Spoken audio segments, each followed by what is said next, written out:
morning, everyone. It's Sunday night, and of course, this is the APAT show. Leigh, the world seems to be a very different place to the one we left last Sunday. Yeah, it's a lot's gone on in a week, isn't it? Really, in more ways than another. I mean, obviously, 2020 was a bit of a struggle. 2021 said, hold my pint, don't worry, there's more to come. And you thought we were heading through it. And 2022, in what we now just only literally 2 months into the year, and it's having a good go at scaring the shit out of us all. Yeah, I like that. 2022 said, hold my pint. There is a quote, guys. I have to say, there is indeed a quote. Now, we're not going to be all politics tonight, but I think we're going to have to talk a little bit about what's happening over in Eastern Europe. We are going to be joined by one Brendan Byrne, or that's our hopes, that's our intentions. Brendan isn't with us yet, but hopefully he'll join shortly. He's playing poker at the moment, Leigh, if I'm not mistaken. Yeah, he is. I'm just messaging him. He's having a few problems getting technical hitches getting onto the studio link, so we're trying to get that resolved so he hasn't quickly as we can. But he is actually playing a bit of poker as well. He's in the Turbo Knockout tonight and has already cashed in the deep stack. So he's already had a good evening. He's now sending me pictures of permission settings. So permission. I thought you were going to say permission. I think it's probably that he hasn't had permission from his missus to broadcast from the front room. He just hasn't submitted his application in time. It's probably something like that. I think he's actually got the same. He's got the same issue that I had, because I think the studio link has changed the permission setting, and I had to redo mine, and so it's giving him a little bit of grief a minute, but hopefully we will get Brendan on the show, and we'll find a solution to get that resolved. No, we will get that resolved. So, Leigh, there's a bunch of folks in the chat box with us. So, good evening to you all. Eddie in the Askew is there. Says, good evening, guys. As always, Eddie, good evening to you, sir, and to everyone else. Now, Leigh, we're going to talk a little bit about football. We've had some lows this week. We've had some highs today, but we'll get on to that a little bit later. From a poker point of view, what are the guys playing, and how are we looking on the leaderboard? Right, just doing tech support whilst I also update the poker as well. So yeah, we are on week 49 of leaderboard ladders, which means all exciting stuff. It's week 50 next week. Can't wait for that one. That's going to be a good one. Yeah, it's been a good week already. One Kerry Hollick is currently top of the leaderboard going into the final 4 events of the week. Kerry's had a cracking week so far. Managed to be in the money 4 times. It's nice to see some kind of fresh young faces at the top of the leaderboard at the moment. Richard Baker is currently second on the leaderboard. Nice. Borg Wolf from Germany, who you'll remember from the WCOAP, is currently third in there. Juventino Cantu from Mexico, who's been a regular player. He's got up to step 4 already. He's in the top 5 as well. Tom Banks, again, champion, friend of the show. I was chatting to him today. We've got a gold medal that's due his way from last month, which we're going to get shipped out to him next week. I think there's a few others that are waiting for medals as well, so they're on their way this week for you. Christine Cruz is already in the top 10 there as well. Richard Rudling Smith, so plenty in there playing for the points for the week. Already the deep stack has concluded. 63 runners in that. Philip Huxley picked up the win there, beating Glyn Wellings heads up, with Brian Frew in 3rd place. So well done to all you guys. Philip picked up $224 in total for a win there. Very nice indeed. In the main event that started at 7 o'clock, we're on the final table, and it's up on screen now, and you can see we're already down to 7 players, and that we're paying top 13 of the 78 that started. We have got 7 left, so these guys are all now guaranteed over $100. There's $676 up top there. Harvey McGiven is currently chip leader, but only just ahead of one Daniel Williams. Well.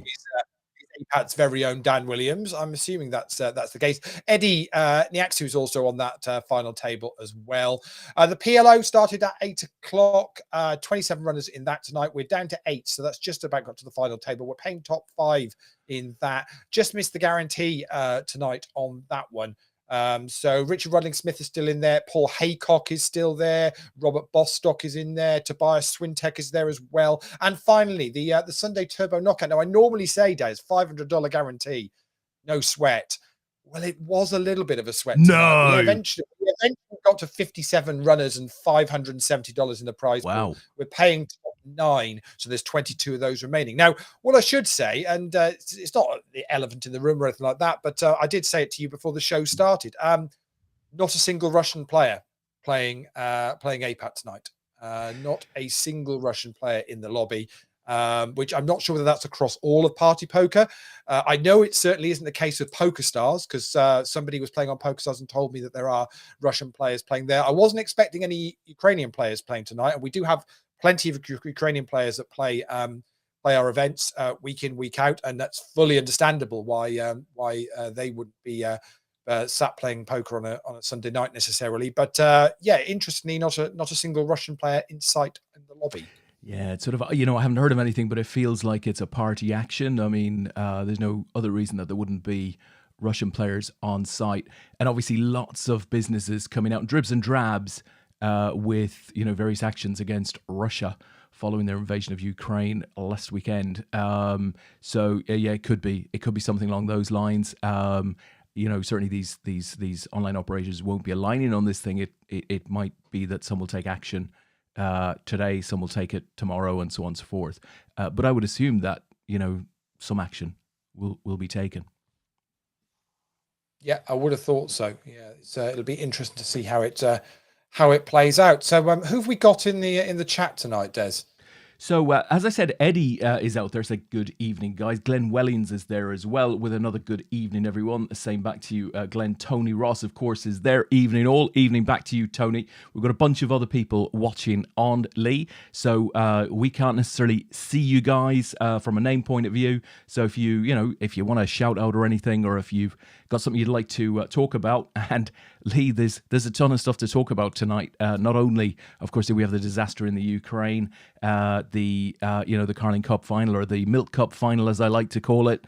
The Rumbelows, various guys. Is it still the Rumbelows, the Coca-Cola Cup final today? But also, of course, a couple of APAT events announced officially over the last couple of days. So, that's a pretty significant piece of news also. So if you've got any questions, guys, get in the chat and we will take them all. It did look a pretty good 0-0, to be honest. It was very afternoon this evening. And I know, it's always nice to see the underdog pick up the trophy. I know it's been 10 long barren years without Liverpool winning a domestic cup. So I mean, it's lovely for you to finally pick up a little bit of silverware. I mean, do we count the Premier League? Do we count the Premier League as a domestic trophy? No, domestic cups. I'm talking domestic cups. You're talking cups, right? Yeah, as opposed to leagues. Yeah, I understand.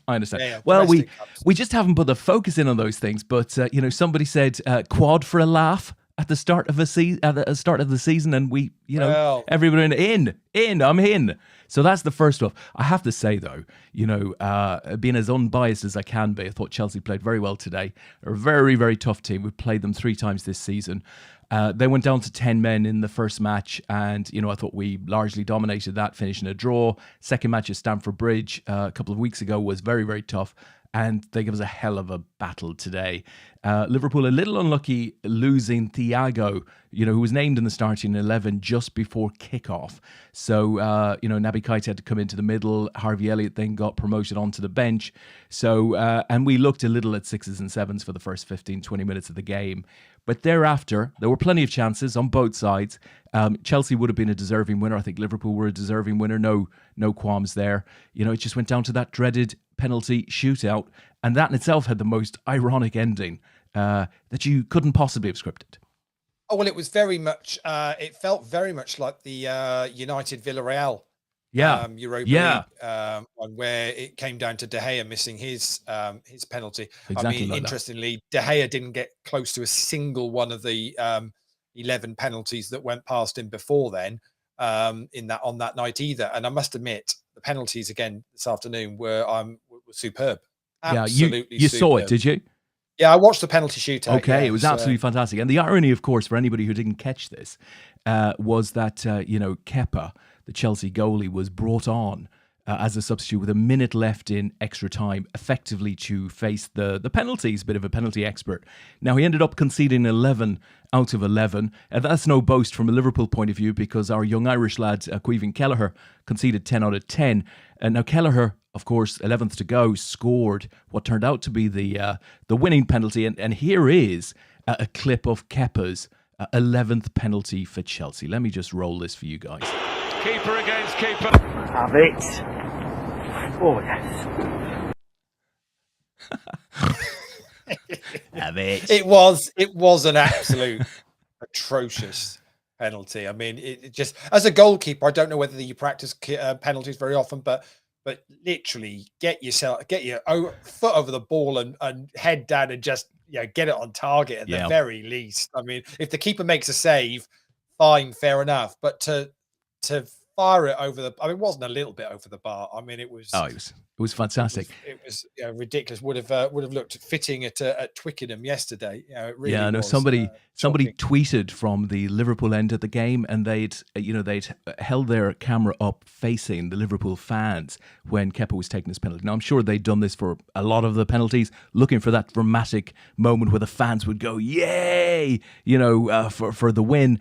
And what in fact he did get was both the fans going yay, but also in the background, Kepa's penalty. The ball just comes into view and it sails off into the second layer of the Wembley stand. It was just so funny. It was an absolute brilliant catch, I have to say. Absolute shocker. But that was very good. Obviously, not the football moment of the weekend. Although you may think it is, but I think even you've got a heart to know that the real football moment of the weekend came at Brentford. Brentford. Christian Eriksen. With Christian Eriksen. Okay, how did that go? Coming on as substitute, and obviously Brentford not in a good place game wise. I think they were 2 down and down to 10 men at the time. But actually, to see him back on a football pitch was just incredible, absolutely incredible. What a kind of turnaround from what he's been through, and to be even back playing is just is phenomenal. Really nice to see, and I think it's a proper feel good thing in football. Well, listen, this is a bit of an edgy link that I'm going to make here, Leigh. But what you've reminded me of when you mentioned Christian Eriksen coming on successfully, thank God, for Brentford. That would have been today, right? That was in a game today, I'm going to assume. Yesterday. Was it yesterday? Yesterday afternoon. How did I miss that? But yesterday afternoon. I'm minded of the video that I've seen, and I'm going to show you this one, which just demonstrates the bravery, right, that we've seen throughout the week of the Ukrainian public in dealing with the onslaught sort of across their country, within their cities and stuff like that. And this is a video of a Ukrainian gentleman who finds an unexploded landmine, effectively. And with a Marlboro or something looking like a big cigarette in his mouth, he transports this device to safety. Just watch this.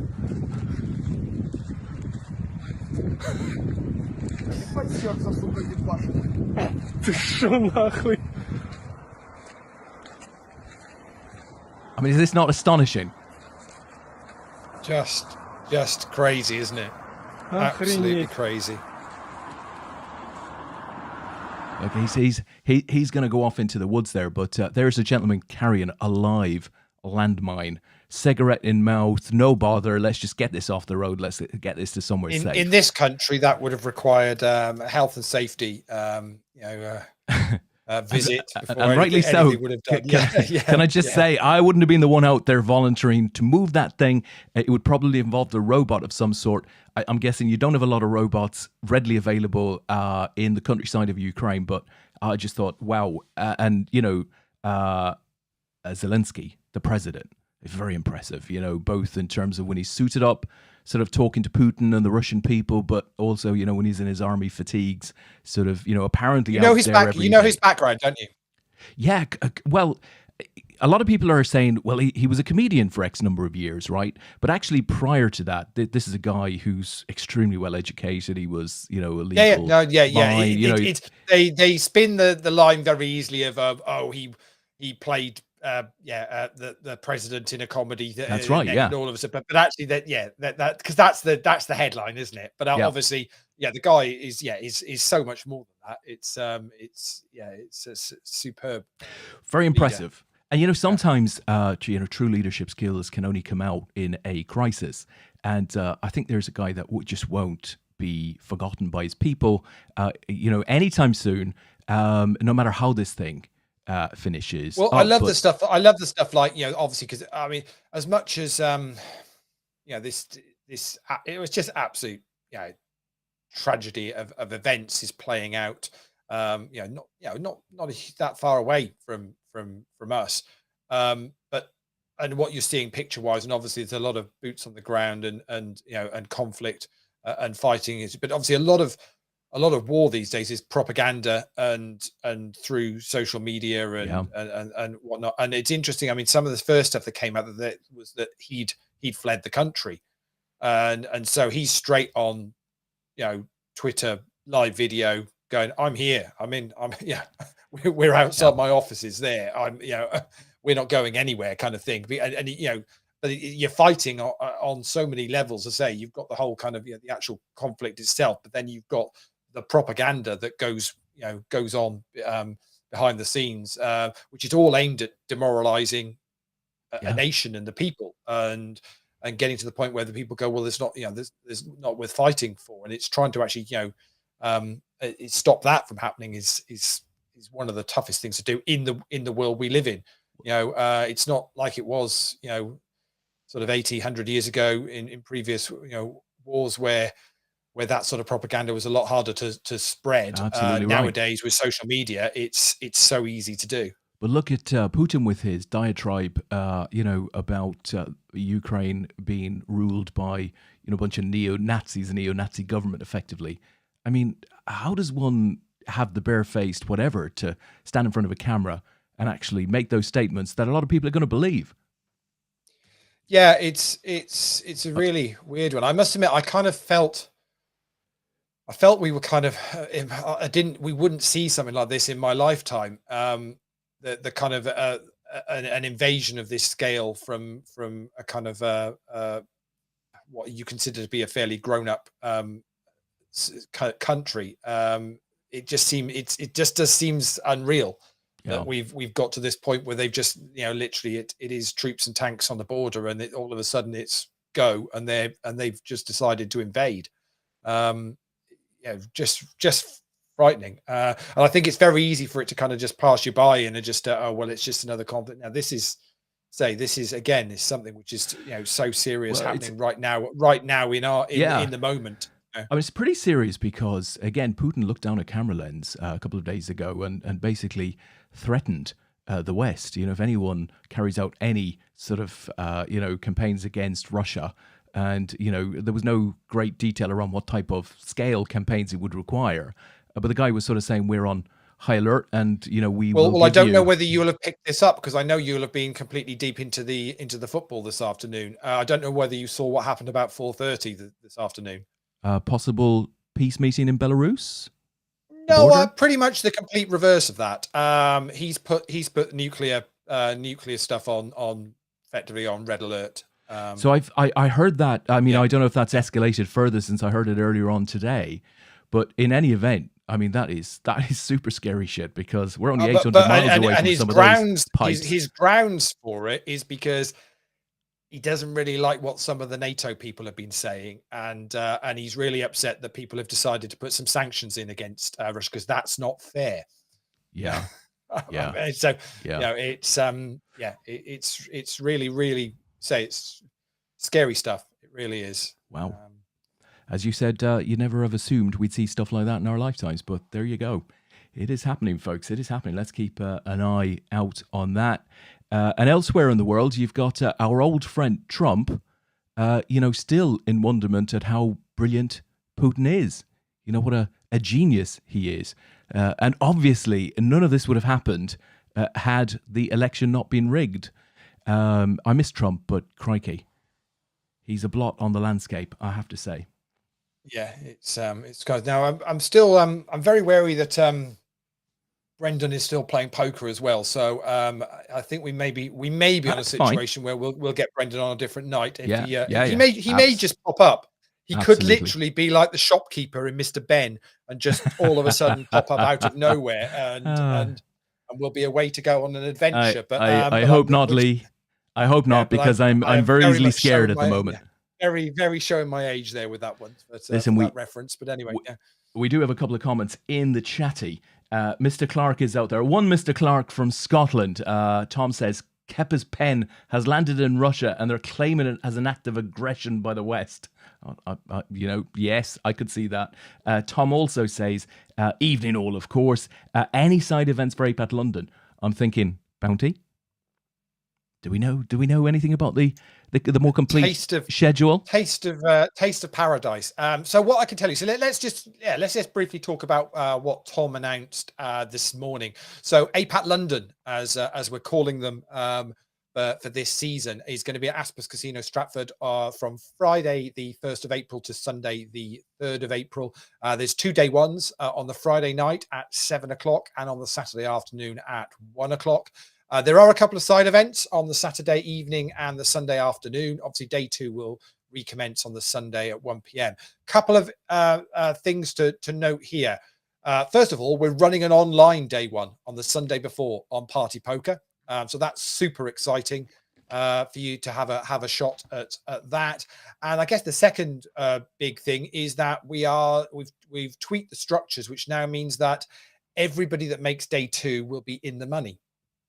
So that's another slight tweak to what we've normally done with our kind of APAT main events in the past. To accommodate all of this, we are trialing and running a 1 bullet per flight option as well. So you can have a go at the online game and still play the live day 1 if you don't get through. You can sacrifice your stack, so if you do make it through to day 2 with a short stack and want to play again, it's not largest stack through or anything like that. You would have to sacrifice your stack, but you can do that as well if you want to. So pretty much we're trying to give players the best flexibility as we possibly can without going too far away from what's always been our kind of history of freeze out tournaments. So we're going to trial it in London, say at Aspers Casino. We've been to Aspers on numerous occasions in seasons gone by, so really looking forward to the team there hosting us, and we'll see how that plays out. I think another couple of key points around that. One is because we're keen to run an online day 1, obviously just from a pure managing the players who may have exited and then gone on to try a day 1. There's just no way we could know exactly who's who. So that's number one. And we're sort of treating this season, because of the flux within the industry and because of the way the industry is trying to bounce back, having lost all of its dealing staff over the last couple of years, we're sort of almost looking at this year's APAT tour as more of a regional tour as opposed to our national amateur championship event. So the events, of course, are all amateur. They remain that, but we've deliberately called London APAT London. It's not the APAT English Amateur Poker Championship. So we're just giving everybody a little chance to get back up to speed before we switch, if you like, the normal APAT tour back on, I guess, next season at this stage, Leigh, because it's going to take everybody a while to bounce back. Not everybody will find it as I won't say easy certainly isn't the right word, but put on as an impressive a show as DTD did a couple of weekends ago for us. No, there's going to be, we're fully aware that it's going to be a step back into the live realm, say not just for the tours, but also for the venues, very much so, and to a certain extent for a number of the players. So they've got that as well. So after London, we're heading over to Malta.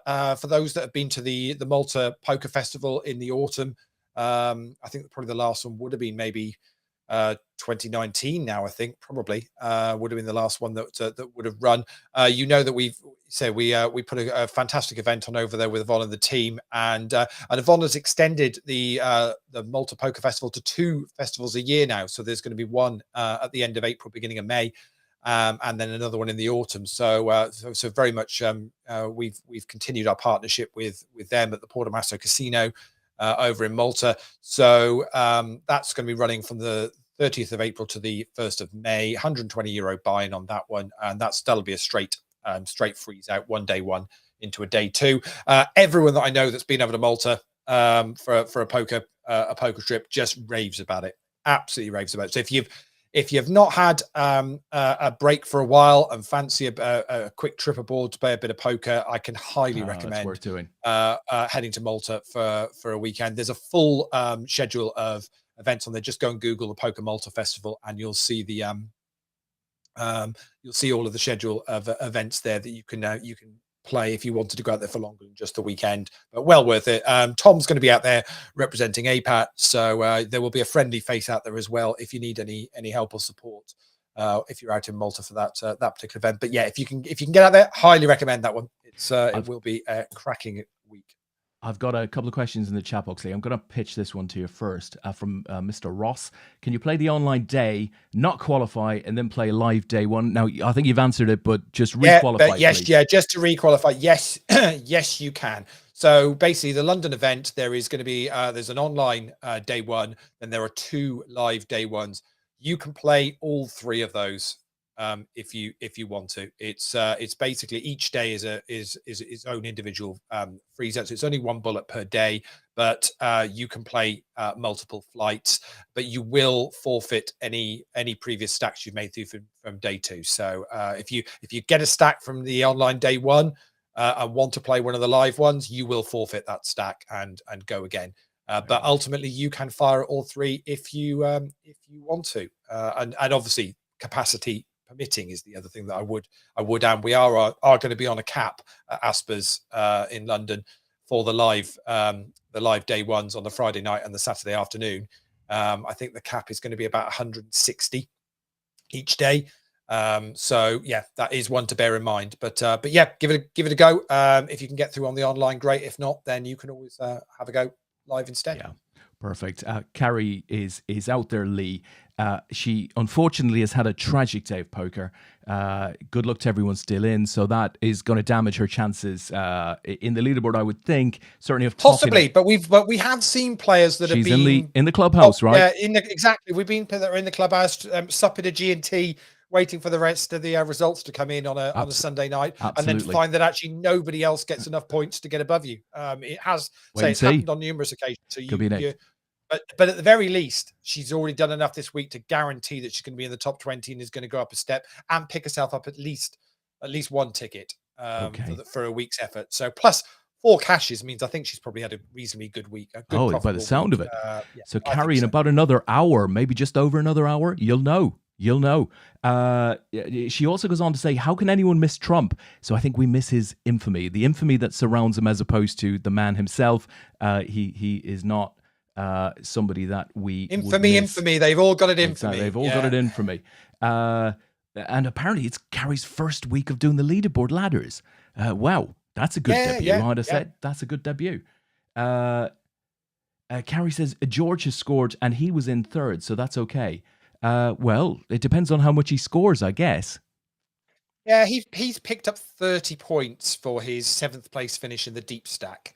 So that might be enough to overtake you, quite possibly. But I'd be fairly convinced you're going to end up top 5 by the end of this. You know, I'll tell you what, that's where I'll even go. I'm that sure you'll probably end up in the top 5. If you don't end up in the top 5, Kerry, I'm going to double your tickets anyway. That's how confident I am, right? That is how double your tickets. Yeah, so I'm pretty sure you're going to get double tickets anyway by being in the top 5. But if for any reason I've got my numbers wrong and you're not, I'll double them anyway for you. How about that? That is a deal. Des, you couldn't lend me $5.50, could you? God, I'm not sure, Leigh. I'd have to speak to the guy in the finance department, see if we can raise the necessary paperwork to see that money through. Can we not just reduce Tom's cocktail budget in London? Do it that way. Yeah. We could take that right off of my bar bill. Fantastic. Yeah. Let's do that. Dan Williams, did you mention, Leigh, that Dan apparently is streaming this? Now, he's down to the last 3 here. We're talking about Dan Williams. Is he on Twitch? Apparently he's on the Twitch. He's on the Twitch, and he is streaming this.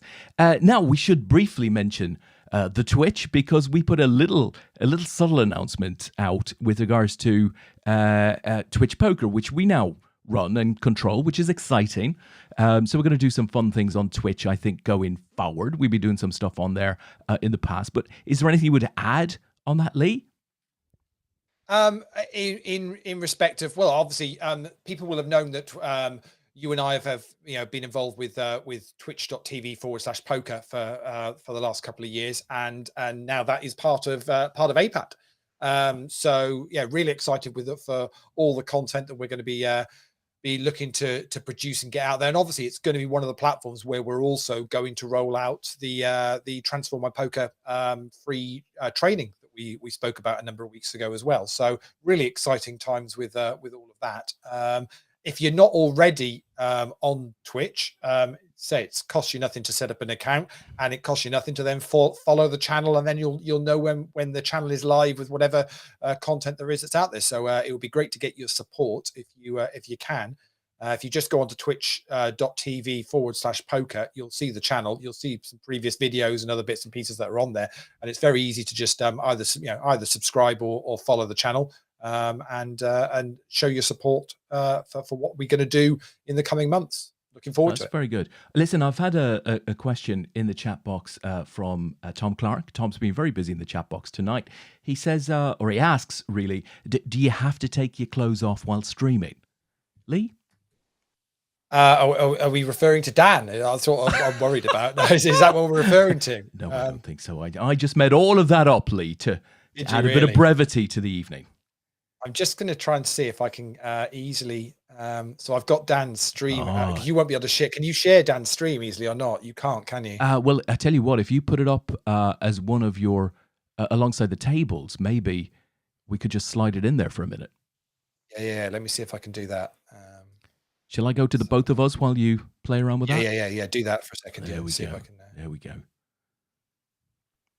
I'll tell you what I can do while you're playing around with that, Leigh. Let me play a video for the guys. We did a bit of, I should also say, Brendan has said in the chat box, continuing to have problems getting into Switcher. So we might not have Brendan on the show tonight, but we are going to organise that for another time. We'll get him on, or we'll attempt to get him on 10 minutes before we go live and see if we can iron out any bugs that he might have. But we did test a couple of things, and this was really interesting. This is Scouse Cam, Leigh. There's no audio with Scouse Cam, yeah. There's no audio with this, but let me tell you what's going on. So obviously we're looking at a table here. You can see Scouse, Steve Bailiff, at the end there in the 2-seat, and these are Scouse's cards. Watch as he squeezes out a premium hand here. What do you think he has, Leigh? What do you think his range is? Any two, pretty much. Any two. That's about it. That sort of meets it. So with this, we could have a couple of players on the table sharing whole card information with us. We could be putting this out live either on the APAT show or on a live stream on a 5-minute, 10-minute delay, while filming the actual table. It could add a really interesting layer of, we know some of the hands, but we don't know some of the other hands. Could be cool. Good. So we're 3-handed in this main event, and so yeah, Dan is one of the players, and he's streaming currently live on Twitch. Obviously, he's on a delay. There he is. He's showing his whole card. So you better hope he's on a delay. Yes, so hopefully you can get that up on the screen. So you can go and find Dan on Twitch TV. He's Decaf TV. You go and find him. So he's obviously, don't do that whilst you're listening to us, because that would just be ridiculous. But Dan streams quite regularly on Twitch. So and obviously you can see there he's on final, he's got final table as his title there in the first of 9 in the APAT Sunday main, as he'll have started that. And obviously as you can follow the action, he'll be talking through what he's doing. Those of you will know Dan from many years of playing APAT events. But go and give him a follow over on Twitch if you want to. Whilst you're there, say if you're following Dan, don't forget to follow us as well, which is twitch.tv/poker. If you're over there, adding a few channels, some really cool content on Twitch. Actually, number of poker players on there, lots of other fun stuff as well. So if you're into your gaming and that kind of thing, so well worth checking out. Yeah, most definitely. So that's Dan anyway. Decaf TV. I was thinking Paul Calf. Do you remember Paul Calf? What, yeah. What was the show that Paul Calf was in? All right, mate.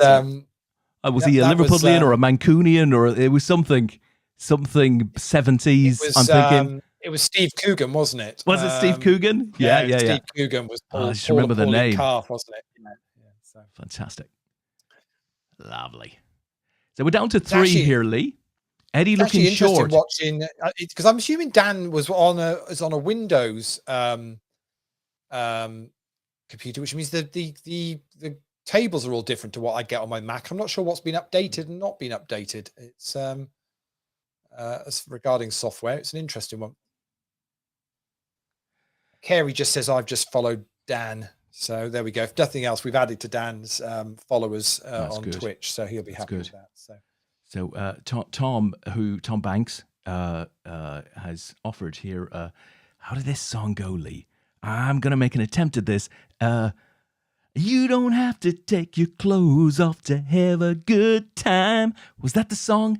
I think the streaming naked has just, it's just triggered something in the chat box. Carrie says, heard the song in my head. Yeah, she certainly didn't hear it from me. I think we can all be fair on that. Barry Cullen has arrived. Good evening, guys. Evening to you, Barry. Carrie has just followed Dan, as you said, Leigh. Tom said, had a sister, Pauline. Okay, so we had a sister, Pauline. Pauline Calf, as you mentioned. Pauline Calf, yeah. Fantastic. Fantastic. So Dan apparently is 6 watching. I mean, that's good. Sunday evening, check in with Dan. That sounds like fun. Where is Dan based? Well, he's mostly off of this planet, mostly somewhere out there. Somewhere out there. Watch the stream. You put your own location on it. Dan used to be in the Cheltenham area. Is he still down there? I think he's Gloucester. I don't know whether he still is Gloucester, but I want to say Gloucester. Certainly, I was obviously heavily in with the Bristol poker meetup guys and our very own Mr. Dale and what he was doing. So yeah. Dan's a country boy. He's a country boy at heart. Fantastic. Barry says late to the party. Been watching Yellowstone. What the hell is Yellowstone? We haven't heard of that one. That's a series. That's a series, isn't it? I thought it was a national park. No, it's a series. Okay. I'm trying to think what's. Yes, it's a series on season 4 of it. So it's I think it's on Amazon. Might be on Amazon Prime. Tom Banks says Oscar and award-winning Kevin Costner is really. Who knew? We might check that out. Tom Banks says, Leigh, he says a couple of things. Leigh, please don't allow Des to do karaoke. So yeah, I get that. He also said he saw an ad for a gloss near me right then. So I don't know if Google has picked up the entire Gloucestershire discussion and suddenly put a Gloucestershire ad up on Tom Banks. No, I think it might actually be Dan himself advertising something from Gloucester. It wouldn't surprise me in the slightest on his actual Twitch stream. That's for sure. Okay. That is quite a possibility. Let me see whether he has young Gloucestershire on his stream. So not one to miss a trick. Yeah. No, he runs a youth club, does he? Something along those lines, I'd imagine. Yeah. So Eddie's got a few chips back here, and Eddie and Dan are both quite short. Alison, obviously in pretty decent shape. Yeah. Could this end up being 2 wins for the Brazilian Alison in one day? Oh, one at Wembley, and one on the APAT show. Well, ironically, Alison sat way on the bench today, Leigh.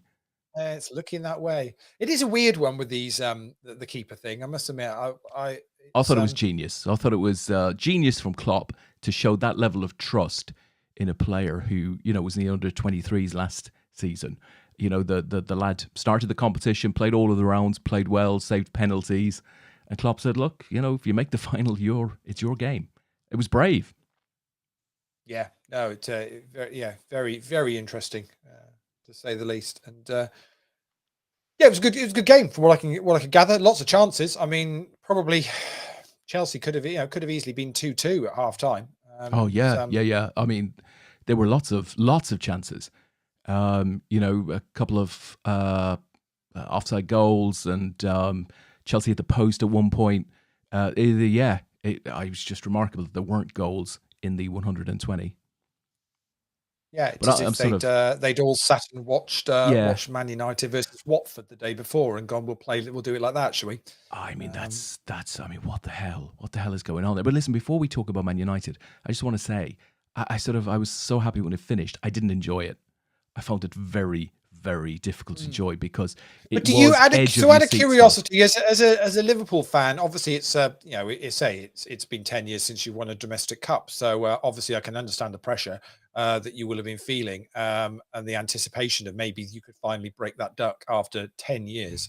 But does, you know, something like winning the League Cup, genuinely were you nervous about it, wanted to win the cup, or, you know, if you say the penalties had gone the wrong way, would you have just been Yeah, well, I'd have been not our no, day? I'd have been massively Or you've been disappointed, gutted? massively. Yeah, Yeah, but joking aside, and let's you know, put the joking aside for a minute. Liverpool haven't competed in a domestic cup for the last, well, certainly I can only talk about the 5 or 6 years that Klopp's been in, maybe 7 years now. He's always used the domestic cups for his underage teams, right? So there's never been an ambition. He's never felt that we have the squad depth to both mount a challenge for, you know, the European Cup and the Premier League and the FA and League Cups. So he's obviously added well to the squad over the last season and a half. He's gone for it this year, both in the League Cup. He's going for it in the FA Cup. You know, we've had a very strong campaign in the European Cup thus far. I mean, 7 wins out of 7. So you know, he's going for it this year. So yeah, I'd have been horribly disappointed. I don't think your squad is that much stronger in depth than it was. It may be possibly, Oh my yeah, God. but not to the point where you can genuinely say, oh, we weren't trying in the cup for the last 5 years. That's a hell of a statement. Well, but we haven't been. You just need to look at the team selections. Yeah, but You know, what I'm just- saying is I that's don't just see fact. I don't see what's changed massively in the last, you know, from this season compared to the previous, you know, 3 or 4, to be saying that actually you weren't able to compete on all. Well, if you on all look at fronts. you know, if you just look at the forward line as an example, so obviously we've always had our famous front three. Now you've got Diaz and Jota challenging them, both world class, both. But he looking doesn't amazing. rest. But you don't rest Salah. Salah No, plays every Salah's- single game. Yeah, but he doesn't play in the FA Cup. He doesn't play in the League Cup, or he hasn't done previously. Yeah, I mean, you get Cade Gordon wearing the number 11 shirt or playing out in the far wide right in the earlier rounds of these competitions. But if you just look at that as an example, you're contrasting Jota and Diaz against, you know, Minamino and any number of under, you know, 23 Origi. players. Origi, yeah, I mean, Divock, Origi. I mean, you know, the an legend. absolute Liverpool He does legend. it. He does Yeah, it at the yeah. right time, but he, you know, I mean, we can't get rid of the guy. It's just interesting that that would be genuinely, and Liverpool fans think that's a good thing, that you actually are quite happy not to compete on all fronts. I'm not saying the Liverpool fans think it's a good thing. I think every time we go out of a competition, as a Liverpool fan, you're annoyed at it. But the reality is, if you're going out in the 3rd round or the 4th round, which we've done for a lot of seasons now, we sort of, you know, you're acceptable of that. If you go to the semi-final or lose a final, obviously you're going to be gutted because you've got so close. But, you know, after what was a very barren season last season, what with the injuries that we had, and the fact that we weren't able to celebrate the Premier League with our fans, I think there was a lot of delight and relief at winning that cup today. You know, plus, you know, it lifts confidence for the coming weeks. I mean, we've got Norwich in the last 16 of the FA Cup on Wednesday, and then we're back to the league. I'm at the West Ham game next Saturday. So will Salah play against Norwich? He may do, because Salah's And a then bit he'll of play against West Ham. yeah, Salah may, but Salah's a bit of an enigma. I think he demands to play, and he's fit enough to play. I mean, Salah has never ever gotten injured, and given where we are this season, you know, whether he does or not, you're going to have a very strong forward line in any event. You know, I think you will. I think Klopp's going to look at it now and he's going to say, right, reasonable chance we'll get by Norwich. I wouldn't expect to see a full first 11 in that game, not by any means. I think there'll be quite a few changes there. But, you know, even if he takes Matip out and puts Konate in, you're not really weakening that back line. If he takes Andy Robertson out and puts Shimikas in, again, you're not weakening the back line. If he plays Kelleher against, you know, Allison, you know, you're just not weakening the team in the way that we've had to do it previously.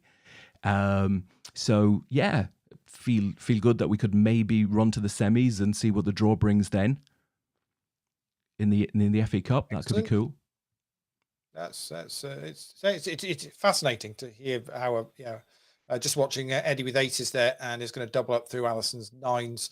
It's just interesting how another team's supporters think. I wouldn't have even considered that Liverpool fans were fairly just resigned to the fact that actually the last 4 or 5 years you've been entering competitions that you have no intention of winning.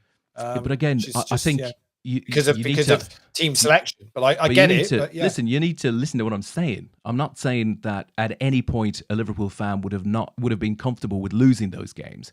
I think there's just a realization that if you're putting out a team that is akin to an under-23 team with a few first-teamers in there, the likes of James Milner, for example, that actually the reality is you're going to get caught out more often than not against Premier League teams in particular.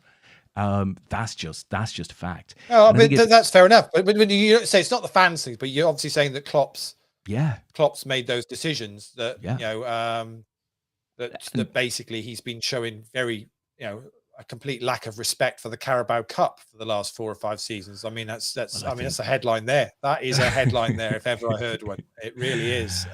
It's incredible. Yet now.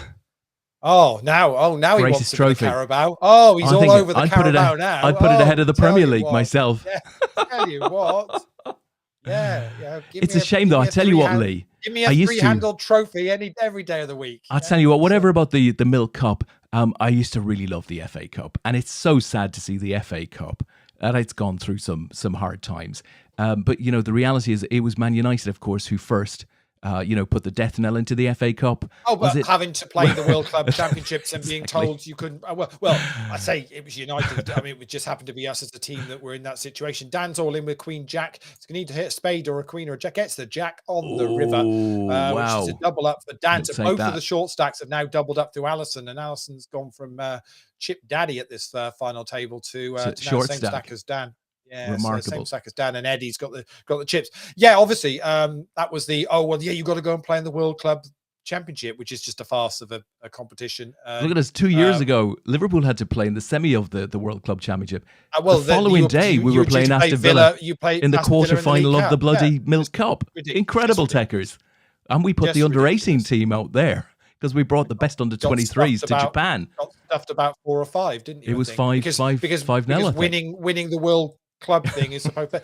When has it ever been anything other than the European champions against the South American champions? But you get a nice shiny badge. You get a nice shiny badge that we then weren't allowed to wear in the Premier League. Yeah, you get the gold thing for European games, don't you? Yeah, it's. I think so. So anyway, what can you do? Anyway, Tom Banks says he's up early tomorrow, so night all. We'll catch up. Night, Tom. Nice to see you, Tom, as always. Gary Young's there as well. Evening to you, Gary. Tom's got a gold medal from last month on his way. He messaged me. I did say if he'd have said something in Nottingham, as we had some spare ones in Nottingham that we were dishing out for anybody that was due and online. He said he didn't want to ask in Nottingham because he said it felt there's a lot of other stuff going on at that event. So and Alison's Busto, absolute ace shock. 5 is going to do it. And we were saying it looked like it was Alison's to lose. Well, it really was Alison's to lose, and we're now heads up. Eddie versus Dan. They're going to be piling into Dan's stream by now. He might even have 8 will be there now. Eddie's live in the stream as we speak, just going through Dan's hands from 3 minutes ago. I don't know what sort of time delay he puts on it, but I mean we're only on a 30-seconder here, but whether he does any more than that. Dan's all in here, Leigh. Eddie stuck 100k in, and Dan thought, I'll have that. So whilst we're still talking sport and bringing together, obviously, sport and obviously the other, the huge story this year.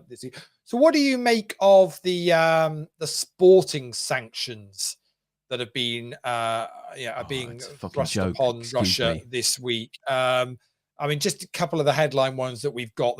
First of all, obviously, St. Petersburg has been stripped of the Champions League final in May. Interestingly, they chose a venue. I don't know whether you've noticed this, but they chose a venue that you can spell from the letters of St. Petersburg, so they can just do a little bit of photoshopping and drag stuff across. So they can take the P, the A, the R, the I, and the S from St. Petersburg, and they basically don't need to do too much rebranding. I like it. I like it. I think that one's got obviously that. Formula One have stripped the Yep. Russian Grand Prix. That's gone. And now FIFA have come out today with a, I suppose it's an Olympic kind of style thing of they can't play under the name of Russia, and they can't have their national anthem. No, whereas Go. a lot of the other countries have just turned around and gone, we're not playing against them. Well, listen, I love the polls. It's interesting. What's your take on it? I love the polls because, of course, the big story here is the World Cup, right? So Russia in a playoff for World Cup qualification, they're playing Sweden, I want to say. No, Poland, I think. And then they'll either play Sweden or the Czech Republic, for final qualification. That's right, Both of those games scheduled for Moscow. FIFA, of course, came out and said, well, those games aren't going to take place in Moscow. We're going to put them on somewhere else. And the polls basically came out and said, no, we're not going to play. We're not going to play Russia, so be done with it. Whatever the hell you want to do, but we can't play that game. And I think Sweden and the Czech Republic Latterly, both also said if we get through and Russia get through, we're not playing them. Sweden and the Czechs have said, right, we're not doing that either. So they forced FIFA's hand. Good job and all. I mean, FIFA an absolute disgrace in terms of the I did love the sanctions. English FA came out and said, and we're not going to play Russia either. So you're not planning on playing them anytime soon. So don't worry about it. All in the call. It's 8 against King Jack, and it's the 8's at risk, and a king for Eddie. Does Eddie run good in APAT events online? There we go. To say the least, and that is going to be that done.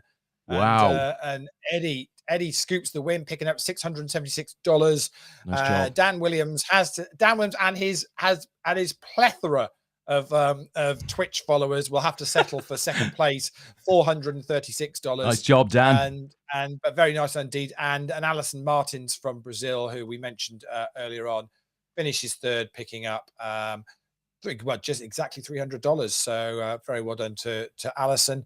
We are down to the final 5 in the money in the PLO. And hopefully, Des, you are seeing that up on your screen. There we go. Yeah. Now, and you can get that up on screen. Excellent. So well done to those guys. We're down to 6 in the turbo knockout as well. So we'll keep an eye on that. Brendan is still in that. To be honest, he wouldn't have wanted to be on the show anyway. So apologies for anyone that was tuning. Well, I say anyone. You were all tuning in to listen to Brendan. You've had to put up with Des and I wittering on for the past hour. Unfortunately, a few technical issues with Brendan getting onto the studio software tonight, but we will do that another night, no doubt, and be able to have a good chat to Brendan, who we want to chat to, because obviously Brendan was part of the APAT show team that won the UK team championships. Brendan is the only player to have won that tournament twice with 2 different APAT teams. So absolutely superb. And obviously Brendan also finished 4th in the individual element of that. But obviously that as a total meant he picked up 177 97 points for his team, which is 97 points more than the guest we had on last week. Oh, it's pretty impressive. So pretty impressively. Here's Brendan. We showed this clip last week. We were hoping to show it again with Brendan on, but here's Brendan having a little bit of banter on day 2 of the UK team. Then you're going to fold, yeah? No. Where's... He pointed to the camera. Oh, he did. He waited. I saw that. He waited. He waited. There's not any action on it. He raised for the camera. I bet he's got it recording. I know I'm going on this.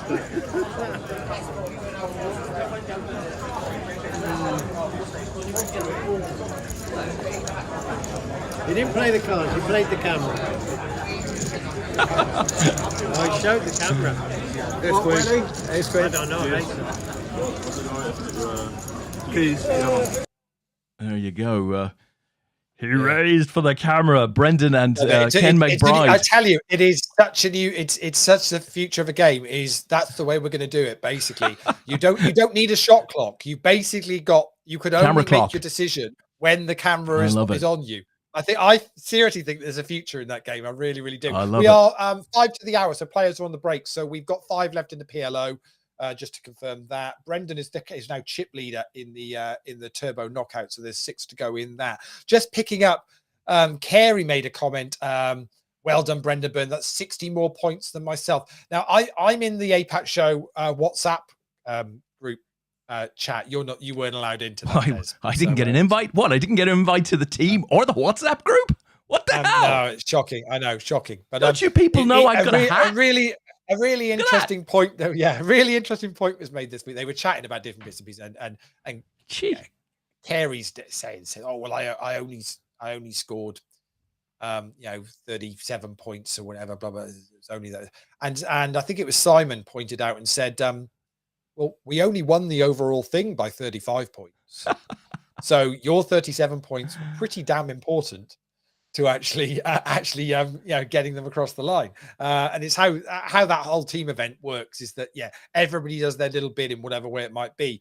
Some's adding a few points, some's going to the final table, some are just there railing and and providing information. Whatever bit of it you do, it's a team of 8, and you win as an 8 and you lose as an 8, and that's the way that's why that tournament is so enjoyed and loved by so many people over the years. And they've been running that one for 15 years, haven't we? Pretty much. It's fantastic. It's why the players love it so much, because of the unique way in which the tournament plays out.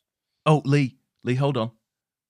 I'm getting Dan Williams in my ear. He's just coming through from the production team, Leigh, saying Young Gloss is a charity. Okay, so Young Gloss, we mentioned that. That's a charity. He goes on to mention that we're a bit lazy because nobody picks up the YouTube comments from the stream. Guilty. We haven't done that tonight. We've had, as Brendan would say, technical problems. Is Dan still streaming? Or has he finished streaming now? Are you still streaming, Dan? Do let us know. But he also goes on to say, hang on, find out whether he's still. Hang on. Oh, sorry, he's talking to me, Leigh. He's saying Ben Walton, Walty Pies, has won it twice also with 2 separate teams. G&F, which was the Gambling Network Forum, and a Bristol and South West meetup. Dan's gone offline. Message, see if he wants to jump on the show. Dan, do you want to jump on the show? He might be watching. Yeah, because he's just finished streaming, so he would very easily be able to get on the get on the show if he wanted to join us for the last half hour. If he's not already all talked out doing his own stream. Is it riffled? Yes, yeah. Oh, I'm seeing the little chat. He's writing something to me. He's talking now, going, he's talking. Here's my rider. Yeah. Yeah. Did you have any fruit in there? Well, not aside from us. Exactly. Yeah. No, he stopped talking now. He's not at all impressed. Well, maybe, just maybe, he'll click through. And given that he's a streamer, I mean, his equipment should work, right? He should be able to get in quite quickly if he's about and wants to join us for a hello. And I mean, Brendan's probably trying to get through to the show from a telephone box. He's probably in one of those big green telephone boxes in Terma. Brendan's on dial-up. Brendan's on dial-up, wondering why it won't give him permission to. He won't give him permission to. There's a Dan. I can see a Dan. I can see a Dan. There is a Dan. There is a Dan. Okay, let me work some magic here, and we'll get Dan on the show. Give me one mo. Play us about playing, Des. So if you can also get the table. Okay, back up, we'll get the table back up. Let's do that. As well. So. Blimey, O'Reilly, this is so exciting. There we go. One Dan Williams. Ah, bonjour, mon petit pois. Hey, what? Sorry, what's that? Dan? Comment allez-vous? What's going on here? Oh, he's playing hard to get, Leigh. He's not going to talk to us now. No, the headphones decided it didn't want to hear your dulcet tones. He's watching some porn, Leigh. We've come at a bad time. I know. I figured I had to turn it off. You're okay. How are we? Are you well? Yeah, we're good, Dan. Lovely to see you, and well done tonight. Disappointed with a second in the end, or were you thinking this is going to be a tough job when Alison had quite a big chip lead, 3 left? Yeah. I mean, always disappointed not to win it. I think we're in a good spot near the final table, but the dynamics changed dramatically, and everybody on my left wanted chips, and it got a bit tight. So we'll take it. Okay. It's not bad. First for aim. I've had to take all my money out of PokerStars recently and find some other sites to play on. So you might see me a little bit more often now. So good. God, well, you'd always be a good addition, Dan. We'd love to do some streaming stuff with you. I mean, we've talked about this a few times over the years, but now that you're a semi-pro, maybe a pro at it. I mean, what do you think, Leigh? We should snap them up. All of those 8 followers, right? Of which you sent half to. Yeah, absolutely. Well, maybe we can give you a few more followers. The promotion invoice is in the post. Yeah, Honestly, we're pretty cheap, really, to be honest. But what do you to let everyone know? Obviously, your Decaf TV on Twitch, Dan. How often are you streaming these days? What are you doing? What content are you putting out at the moment? It's actually a massive change in life at the moment. So I start a new job on Tuesday. So streaming wise, it could free up quite a bit of time. It could mean that I have less time. So hence why I've had to stop playing on Stars. I'm actually going to go work for Poker News. So I've got to be a little bit careful on where I do and don't play, obviously. Yeah. For the, Des, you'll understand. Oh, I understand that very well. So so you're working with Ben and the team? I am, I'm actually working in Ben's team, I'm going to be the commercial manager for... very exciting. Going in very exciting. There, so, well... Yeah, we'll see. Well, we're always having chats with Poker News about various little projects here and there, but it's always I've always exciting. told them to add 15% to anything they want with me. So absolutely fine. Don't worry. Just tell me That's later. hilarious. That is hilarious. Yeah, just 15. We normally work at least 30, sorry, hold on. Yeah. We're losing Dan. Leigh, we're losing. We're losing Dan. He's gone. We've lost his signal. I'm sorry about that, guys. It should be interesting. Should be good fun. So working with Ben, that we know very well. Which interestingly, I spoke to Ben on the phone numerous times, obviously, but we were talking about how we actually met at an APAT event on Wembley Stadium. Wouldn't surprise me at all. Seriously, the last time I saw him, probably in the flesh, was on the pitch of Wembley Stadium at the APAT Masters. He was, if I remember rightly, he was wearing the It was yellow. It was like a Miami Vice type shirt, right? He was, if I remember rightly. He was rocking gang colours. So this is interesting. So I remember speaking, obviously, when we were talking about the job, when we were speaking about it, and he's like, I just remember you for some reason. I was sat there going, I was just abusing you with his shirt. I know I was, but I can't say this. I really can't say this right now. So I was like, yeah, I do. Yeah, I remember chatting to you too. But yeah, I was absolutely abusing him. So yeah, Ben, if you are watching, apologies, but I've signed a contract now, so awkward. Job's done. Job's done. So yeah, it's fantastic news. We'll have to see. But I mean, normally I stream sort of most Sundays, and a couple of times in the week. I've just seen what you guys have put out with the online day ones for some of the APAT events, which is pretty juicy. So yeah, probably put some of those into my volume as well. Oh, great. I mean, we're really looking forward to the season, I have to say. I mean, it's just nice to be back, We had a huge, big event 2 weeks ago, 3 weeks ago. Crikey, the time's just moving at Dusk Till Dawn. It was brilliant to be back. And, we're looking forward to going to London as well. It was so disappointing. Like, either the dog ate my invite or the postman forgot to... I don't know what happened, but something happened, and Team Gotham were just forgotten about, which, No, sad, really? Did you guys not... I don't think anybody even put an application in. I think that's what you need to do. Is you need like a team secretary to get this kind of thing done. Well, we had Dave Howard, but now he's in Dubai, so we're screwed, right? I mean, yeah, you are kind of a little bit stuffed, then, aren't you? Really? He organised everything: the accommodation, the works. I mean, even got Fun Time Kev to stay with us, So yeah, but in the nicest possible way. Yeah, you haven't really got another doer there in that group, have you? They're not great when it comes to those kind of things. Yeah. No, not at all. So we forgot about that. But I saw APAT won it, or one of the many APAT teams won it. The APAT show won it. There weren't a lot of APAT teams in there, but we were very pleased. The APAT show. It's probably only the second APAT winner in 13, 14 years that we've been running it. Leigh captained the team in 2010. Yeah. So it was a bit of a surprise when the APAT show team won it, but the guys did a wunderbar job. Very pleased. Well, funnily enough, do I even know half of these people? Oh, hang on, no, I know. Yeah, you must do. Well, you've got Peter Wigglesworth there. I was going to say you've got the skipper Paul Haycock says good to see Dan. He's in the chat. Says good to see Dan again. Long time no see, fella. Kerry Hollick, who was on that team as well, says hi Dan. Haven't seen you in years. There's a good shout out for you in the chat. I know some of them. I don't. Yeah, I think there was 3 in there I don't recognise. One looked a little bit like JP but bigger, but I don't know if that was him or not. That would be Simon. That would be Simon Allen. Oh, never met him. Because I'm thinking you're talking about the beard and stuff. So Yeah, Simon yeah. at the back in the centre by Paul and Brendan.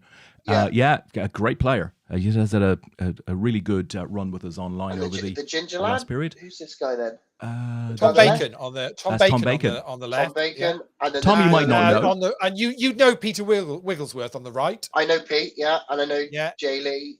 And Yeah. you know I- Jay Lee, I obviously. don't know the girl in the middle. And Natalie Bromley. Oh, is that Nat? Yeah, Yeah, Natalie Natalie Bromley. Bromley. Oh, I know Yeah. Nat. Sorry, Nat.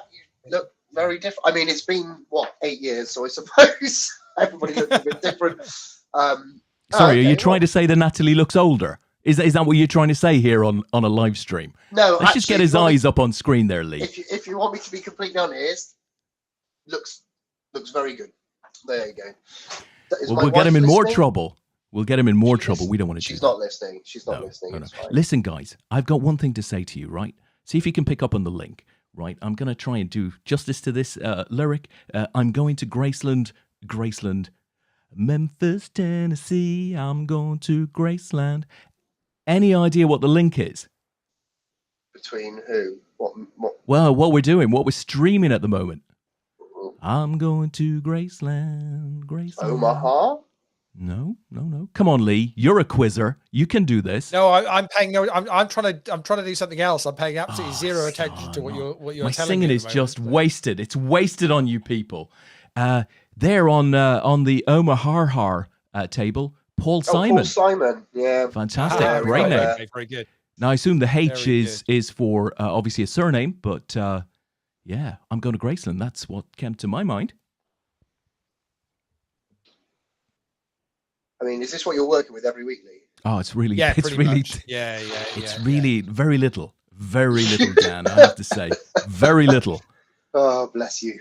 But he still sort of, puts up with me. And I have to say, we when we met on the, at Dust Dawn on the Saturday morning, I just wanted to give him a big old hug because he's been my mate, it seems like, for the last 2 years. We've been talking on the phone, i.e. stream, for 2 years, as it were, and hadn't seen each other in the flesh. So it was really nice to catch up with Lee. And of course, Yeah, Tom. it's We had such a mad, yeah. laugh, didn't we? It was great.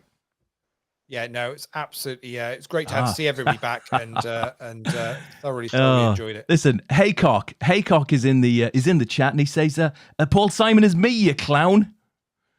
Dan, I think he was directing that at you. Probably, he wouldn't have been. yeah. He wouldn't have been talking to me like that. I mean, To be fair, we can't imagine that he'd be in the final 5 of a PLO event. So we've got to go with what we're working with, right? So I've just gone to Disgraceland, anyhow.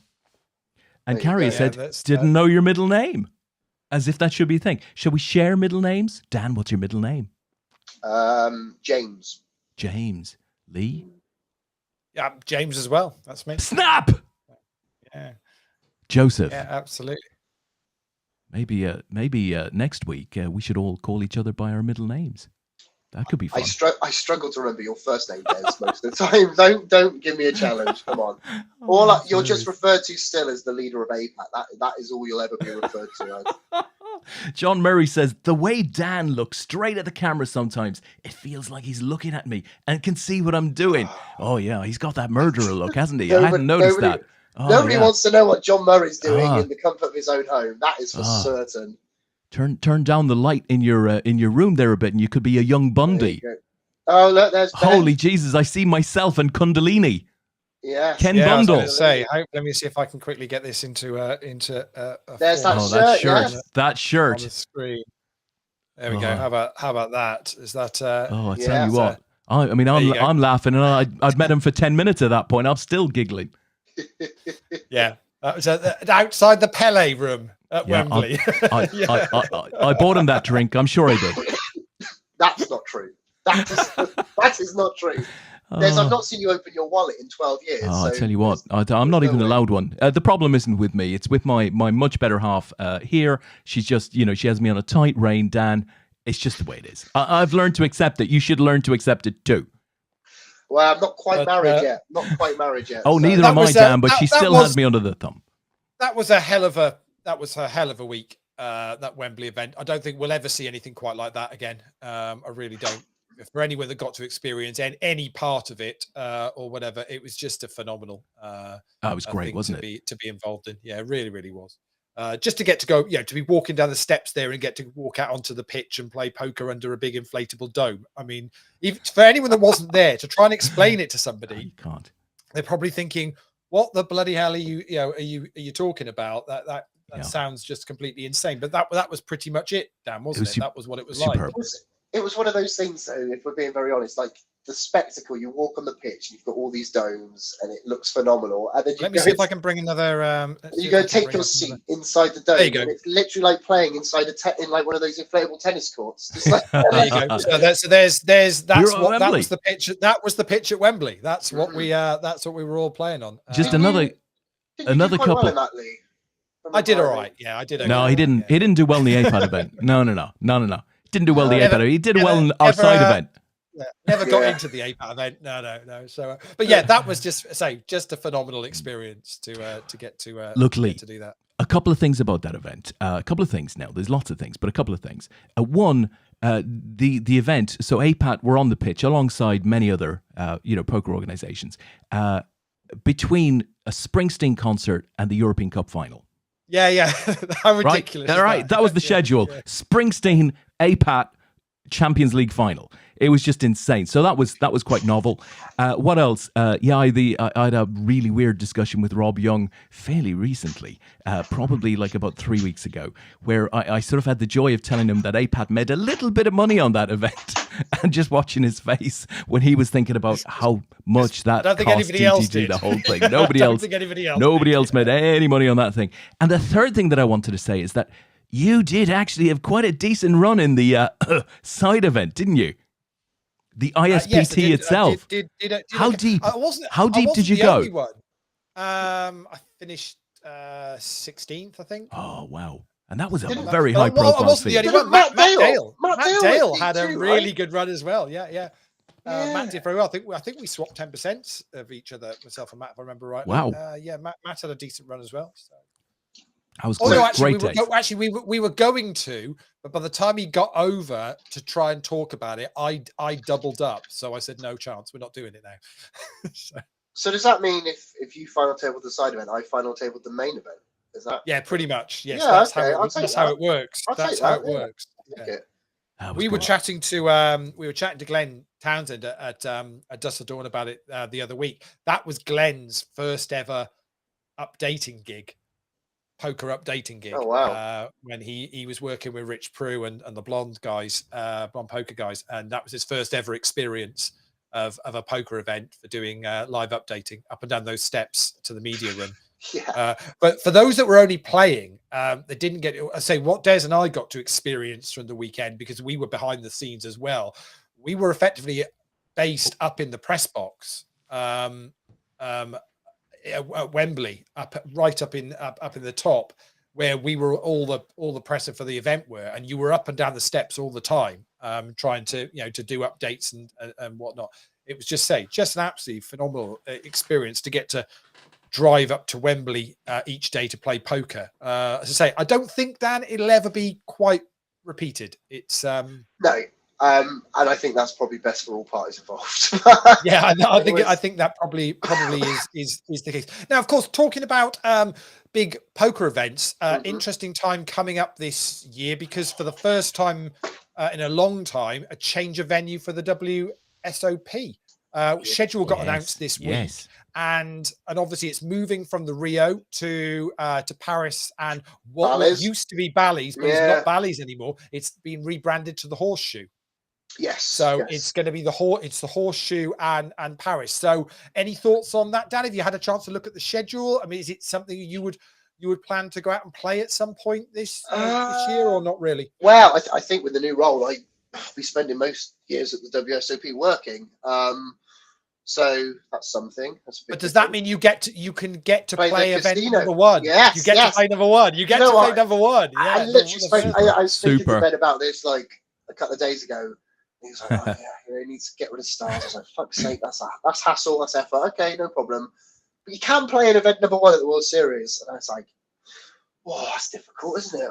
Okay, no problem. So Yeah, maybe not this year. Maybe I'll be good this year. And I've only been in the role a couple of months, so that's good behaviour and all that jazz. But seriously, from a World Series of Poker point of view, so your plan is: are you going to be out there for the duration, or no?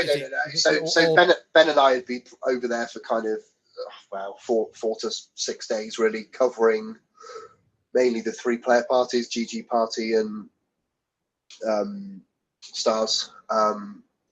But I think this year we've got to go a bit later because there's other bits and bobs to do. So yeah, I'll be over for kind of a week or so of it.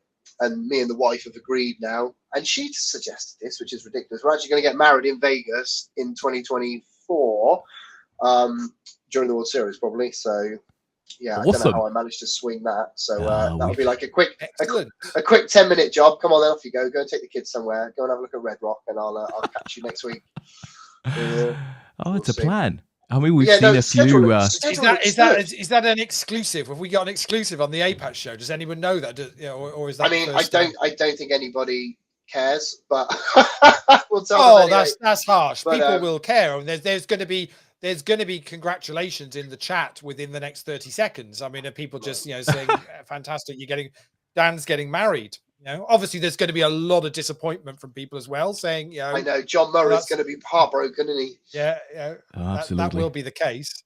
We're just flying Dan in for the wedding to the wrong venue, apparently. Oh, wait, up. There we go. Do you remember that, Leigh? So, do we know whether it's the Rio being? I thought it was being knocked down. I heard those rumours as well. Yeah. I don't know whether that's true or not, but I hope not. I'm not sure.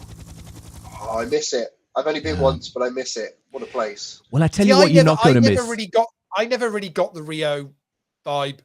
I must admit, it didn't. I've been twice, and I never got the buzz that everyone seemed to go on about it. I walked in there and just was like, okay, it's some big rooms with a lot of poker tables. It didn't give me that buzz. Not weirdly, the buzz you get when you go into somewhere like Dusk Till Dawn or somewhere like that, which is a big venue, but it just feels to have a little bit more character about it. These just feel big rooms. Be interested to see what they're going to do at Paris and Horseshoe. It's a bigger space they've got there, so they've got more to play with. But it'd be interesting to see how they're going to lay it out and present it, because it's as much about the player experience as it is about the tournaments themselves.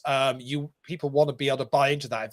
If you're just playing at any another tournament, it doesn't really kind of have that same feel. So be interested to see what they do with the space. I mean, I'm sure they'll still have people there trying to flog hoodies for $100 and phone charges for I think there might be amounts of money. There might be less incidental walking. I mean, the walkways are the hallways of the Rio. So the distance away from the main casino, albeit they were completely connected, it was quite a distance if you were wandering up or down there 2 or 3 times a day. So you were pretty much stuck in your space with a little walk into the car park and stuff. I think there's an expectation that will be better at Bali's Horseshoe / Paris. I guess we'll see in time. But a lot of people seem to be excited that know the venues. So depending on the layout, should be good. And of course, it's back to the Strip, which is not a bad thing. And the schedule's phenomenal. Like, I did have a quick glance at the schedule. I just think slowly but surely they're integrating more and more into the schedule that is sort of shouts out to your quote unquote amateur average. Well, there's so much more which are so much under the four figure. So now, which is and not just like a couple of weekends in a row when it was used to be the Millionaire Maker and what was the other one? It was the Monster Stack. The Colossus and stuff.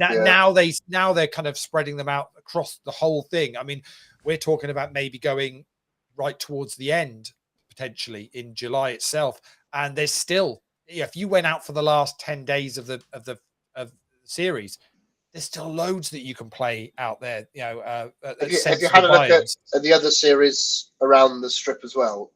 Well, obviously, there's always a really good spreadsheet. Is it? I'm trying to think who it is that produces that every Kev year. Math normally does. Yeah, with basically what's on at the Win. I know some of the casinos have really kind of stepped back on what they do. I know Planet Hollywood got rid of their poker room. I don't think they're doing poker there anymore, but there's still so much good stuff at the Win, the Venetian. Obviously, people are back playing at the Venetian now. Now the ownership's changed, so there's less of an issue of people playing poker there. Not as much of an issue. it's going to be it's going to be a cracking summer, and the vibe is there's a lot of people planning on heading out at some point in May, June, July to. Obviously you don't need vaccination proof either now, so I think that's going to increase the flow. I was looking at it, and I think I worked out that you could do like a 12-day stretch over there, and you could play an event every day that was either World Series or Venetian or Win. So like your 3 major ones, you could play every day, and every biome, excuse me, would be under 4 figures. And you just think for if you're going to go and take that trip, that's kind of affordable. For some people that's actually affordable. You could figure that out. Whether that's selling a piece to friends or whatever, but you could play, 4K's worth of buy-ins and have an absolute great time. I had a good shot at, making some money back. So. Oh yeah. Kenny Hallett's the guy with the spreadsheet. Kev Mathers is the one. Brendan. He's the guy that's always on Twitter answering all the questions, all that kind of thing. But Kenny Hallett is the guy that does the spreadsheet. Both Paul and Brendan have confirmed that in the chat. Kerry says, according to Brendan Byrne, the Golden Nugget is the place to be. Brendan's just finished second in the Turbo Knockout, so that one's concluded for the night. So we are now heads up in this PLO, which is Paul Simon. That's Paul Haycock. Looking to it's just in Paul case Simon, you didn't know, you clown. I'm assuming it's Richard Rudling. Yeah, it's Paul Simon looking to I'm going to build a bridge over troubled waters to see if he can finally beat Richard R, which is King Richard. Yeah, he's a boxer. Yeah. He's a boxer, Leigh. Yeah, very good. He's just a poor man. Though his story's seldom told. 2 APAT stalwarts in Paul Haycock and Richard Rudling Smith playing out the final tournament of the night, and then I will be able to update the leaderboard and let you all know where we are in leaderboard ladders for the week. But I think it's going to be an exciting summer, Dan. And how great is it to have live poker back in general? Do you know what? I gutted this weekend. I had plans. I saw like Coventry, GKPT Coventry had, and I mean, it's amazing. Like I'm looking at like the schedule for the Coventry event this weekend. It was like a £400 buying. But they even had like a Saturday morning turbo or a Sunday morning turbo. Sorry, it was Sunday now, aren't we? Just for the demand of people that want to come and buy in, want to come and play. Yeah. And actually, bar dusk till dawn, you didn't really see live sort of early day 2 turbos to get into that field. It was very rare, unless like I said, at dusk till dawn. But at the moment, every event, every stop seems to have it because there's obviously just that demand, which is good. I just need to pull my finger out and go and play, I suppose. But it's quite comfy at home in a chair, isn't it? That's the thing. You've landed in the right place, Dan. You're surrounded by people who love poker now, so that's really good. That's really exciting. Are you gonna have to spend any time in the office? Are you gonna be working remotely? No, remotely predominantly. That's good. That's good though. That's fine. I'm sure you'll be up there for meetings and stuff every now and again. Yes, I'm off to London and Leeds for Tuesday, Wednesday, just to go and meet the teams there at the 2 offices. Yeah. And obviously now with what's going on in the world, I'm not sure Lithuania will be next month as planned, possibly, but we'll see. Yeah. But yeah, it's great. I've got 2 young kids under the age of 6. The wife works from home, so we're killing each other. Yeah, it'll be nice. And I've worked in leisure, so for the last 8 or 9 years, I've worked in leisure as a GM or assistant GM in David Lloyd. So, I've worked a lot of weekends. I've worked a lot of night shifts. I've got up super early and had to put the graft in. So it's quite nice to just be able to have a bit of structure with the children, I suppose. Yeah. And with that, affords more weekends to go. But that's the big reason I didn't play much live poker, because when I did have a weekend off, it was precious and poker wasn't the priority, right? So it does mean this year I've already got it authorized from the other half. We can come and do some live stuff, see some people again. So I'm really super. That's quite good. Got to try and cash some of them to keep it going though. But listen, we have a ton of streaming stuff in the that we have the potential to be involved in. So with your poker news hat on, go away and have a think how we can work with you. We've all Poker News and APAT have discussed this many times in the past. All very keen to do it, but sometimes it's just about figuring out the right thing. Yeah, of course, absolutely. Have a ponder. Look at that, he's tapping me up already. You know, I'm off the clock at the moment, Des. So it's double time. We don't do off the clock here, Dan. Leigh and I are continually on the clock. We work a 48-hour clock a day, right, Leigh? Oh dear. Yeah, at least. Honestly, it very much feels like that. We are creeping round to 2 years since kind of the first lockdown took place, and we were quite quick off the mark in kind of getting the APAT show up and running.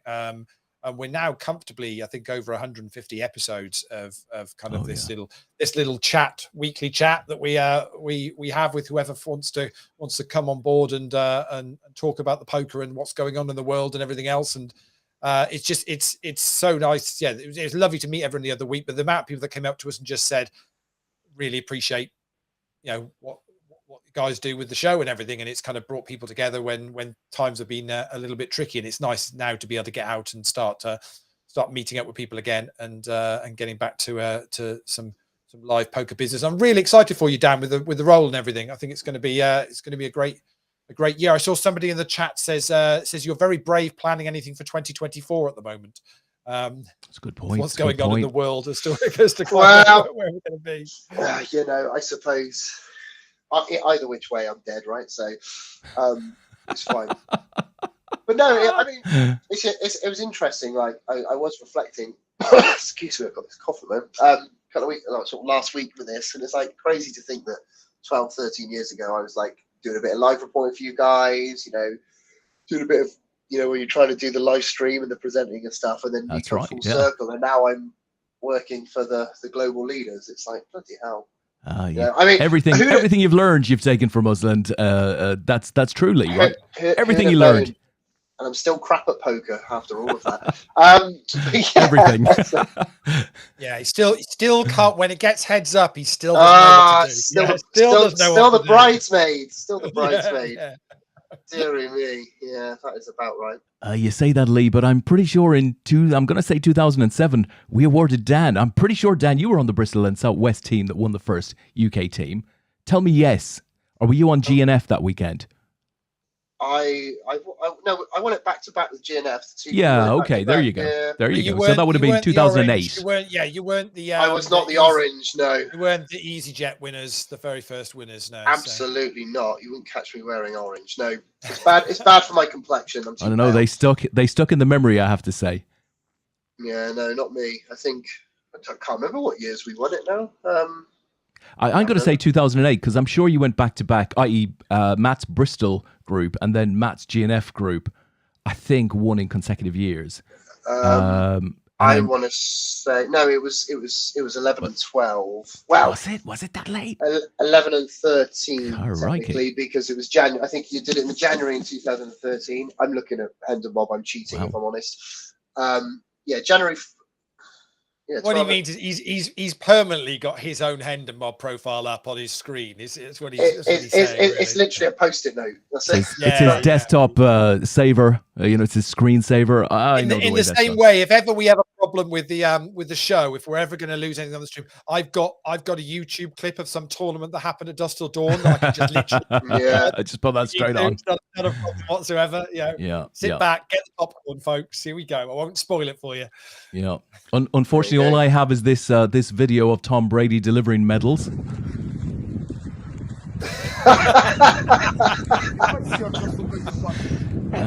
That's all I have. Oh dear, dearie me. But yes. Listen, so Leigh. This is kind of leveled up a little bit. Because there is some poker going on. It's as I say, Paul Haycock against Richard Rudling Smith in this PLO.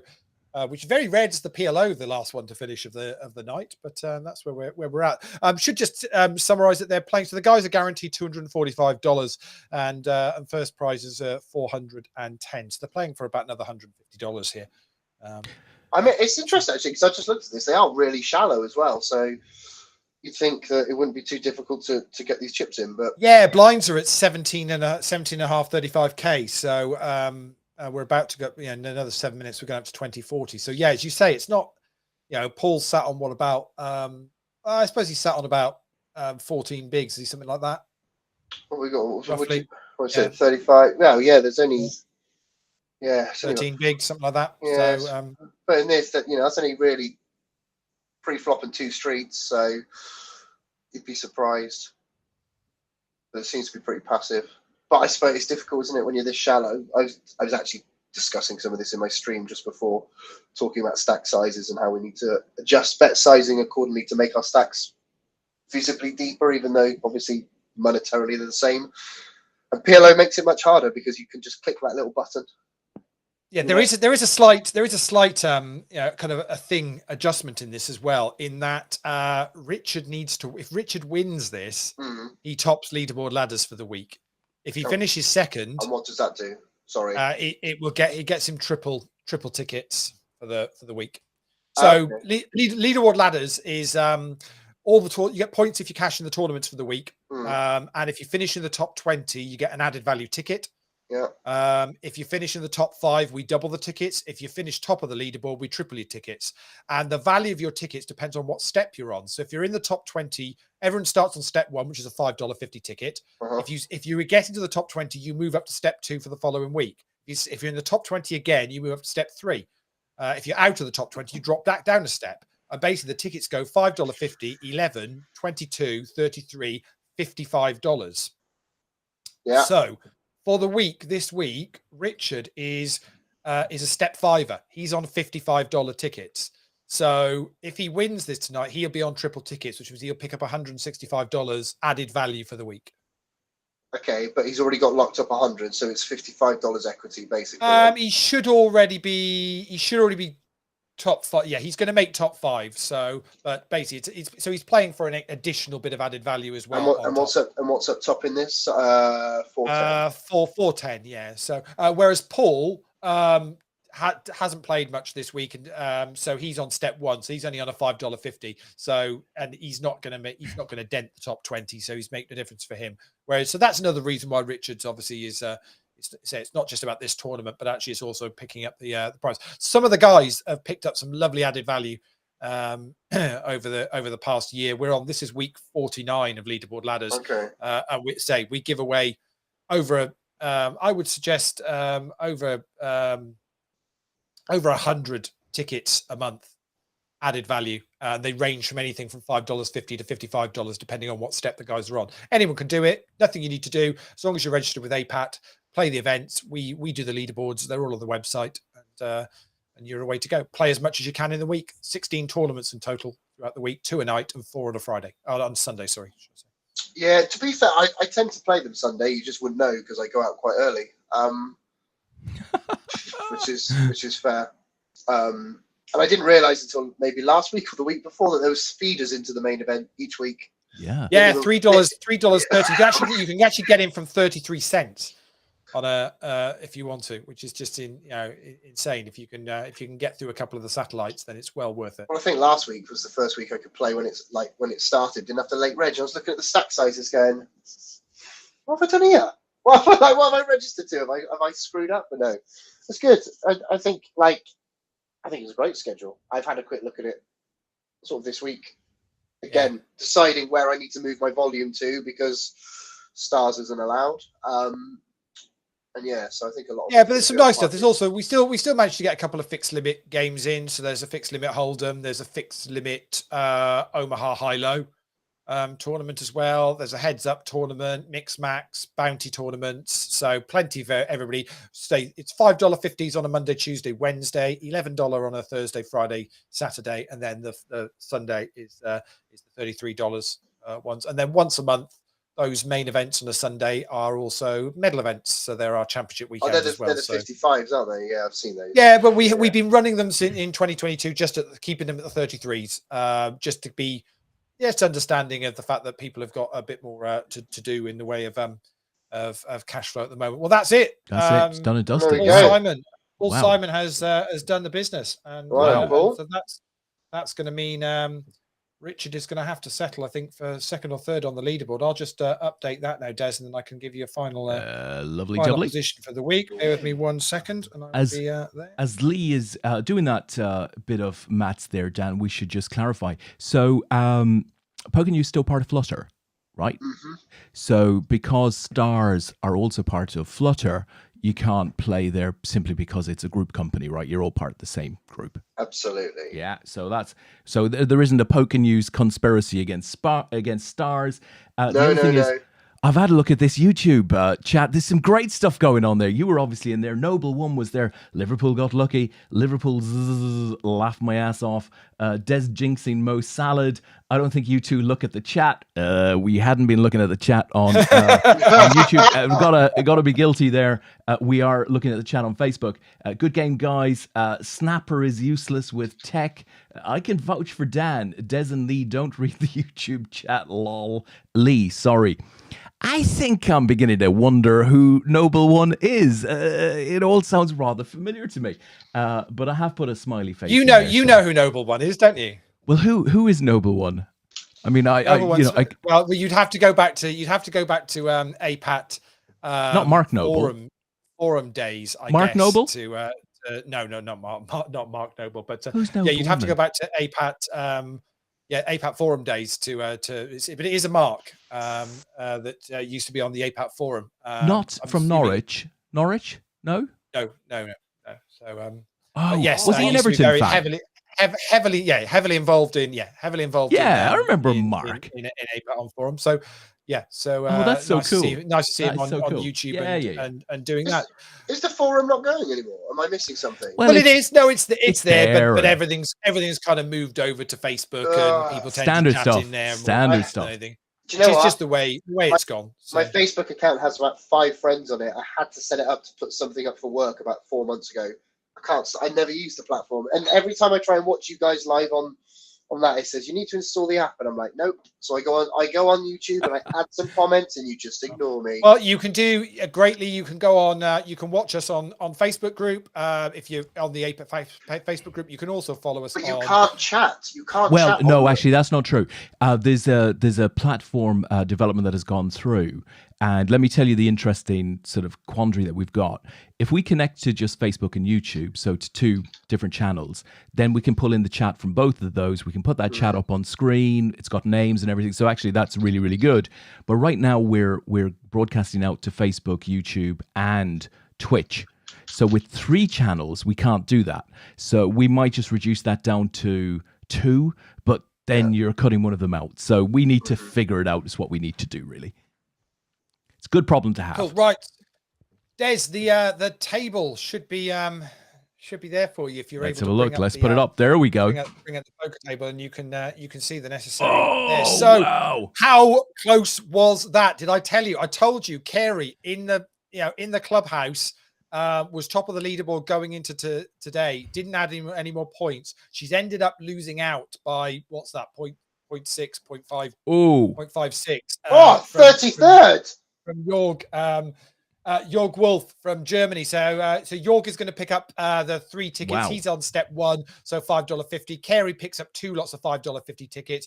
Thomas Freitag from Germany, 2 cashes this week, picks up 2 lots of $11 tickets. Richard Rudling Smith will have to settle for 2 lots of $55 tickets in the end. And Richard Baker finishes up in the top 5 as well, so picks up double tickets. Matty Ogilvy, Juventino Canto. I'm loving Juventino. Been playing now for the last 4 or 5 weeks from Mexico. Has been working his way up the steps and is now going to be up at step 5, as Matty is going to be next week as well. Tom Banks has made it into the top 20 as well, so is going to move up to step 2. Christine Cruz, who you remember from the World Champs, playing for Germany over in Vienna.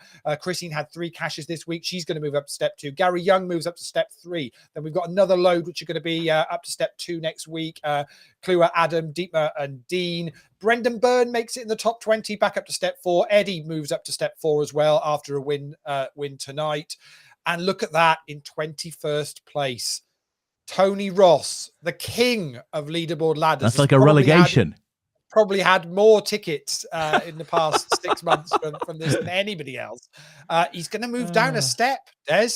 I've got to have to move him down to step 4 next week. It's great news for the budget, though, Leigh. It's great news for the budget. And just to show how, I'll tell you, a couple of people in Nottingham came up to me and Des and said, "It's great value. This thing, this leaderboard ladders." He said it's too good, really.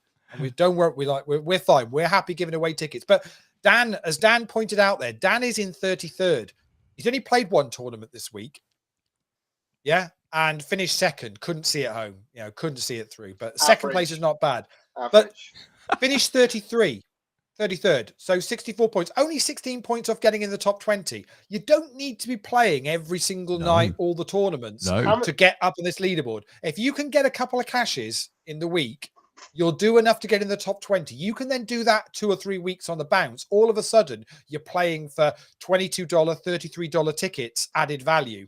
How are the points calculated, Lee? How are the points calculated? It's there's a formula in there which you can see on the website. If you go onto the rankings on the website and look at the weekly leaderboards, you'll see the formula that's in there to calculate it. We don't take it buy-in into account, so that's irrelevant. It's basically just done on your finishing position and the number of runners. Okay. And that's how the points are worked out for you. You'll see the formula there, and you can work it all out. It's got logs and all sorts of stuff in there. So yeah, all worth checking out. But seriously, it's well worth giving a go, guys. All we ask is make sure you're registered on with APAT.com so we can make sure we can give you the added value. But that's the same whether you're having medals added, any sort of added value. We need to make sure you're registered with us so we can do the necessary for you guys. But as I always say, Des laughs at me, but hey. Hashtag get involved. Get involved. Best way to do it.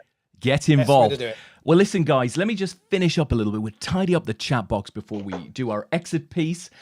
So Carrie, of course, been giving a lot of support to one Mr. Paul Simon, right? We're going to Gracelands, yeah? Who did the business. And Carrie's well happy with that. Brendan says he's playing mostly for bragging rights. That's fair enough. He's doing very, very well, I have to say. Tony asks the question, Lee, will Stud ever return? I'm not sure we can answer. Not sure we can answer. Hopefully, funnily enough, it got raised at a conversation we had with Party Poker the other week, and they didn't say no. So there is a possibility, but for the moment, with the changeover of software that happened before Christmas, it had to get removed simply because the table graphics couldn't cope with the volume of cards that were on the table. So they haven't worked on it yet, but maybe it will come back. Touch wood, we hope so. A little bit of mutual respect from Paul and Rich, who we saw finish up heads up there. Paul says, good game, Richard. Enjoyed that. Richard responds with good game, Paul. Well played.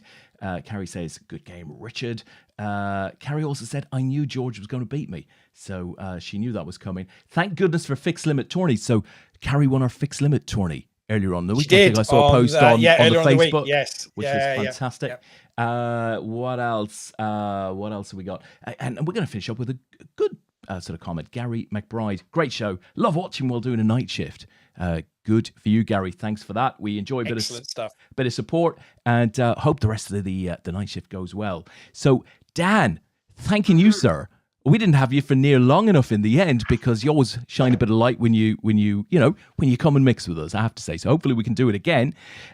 Lee, anything else to add before we mosey on out? All I have to say is, as of tomorrow, it is week 50 of Leaderboard Ladders. So, it's I can't believe we've got to week 50 of this run. But if you can get playing, get going. Get involved. Get involved, he says, folks. Well, that's it from us. It all starts again tomorrow evening, as you guys know. Lee and I will be back, hopefully, with another member, maybe Brendan, of the APAT. Hopefully next week. Fingers crossed. We will have both Natalie and Carey, because we're rolling around to International Women's Day. Okay. So from the APAT show winning team, they were both planning on coming on the show next Sunday. Not got it completely confirmed yet, but they were both hoping to. So fingers crossed, we'll get them both on the show next week. Super good news. So Lee, Carey, and hopefully Natalie, hopefully the two guys will be able to join us. We'll be back next Sunday night. We'll do it all over again. Until then, have a great week. Night, guys.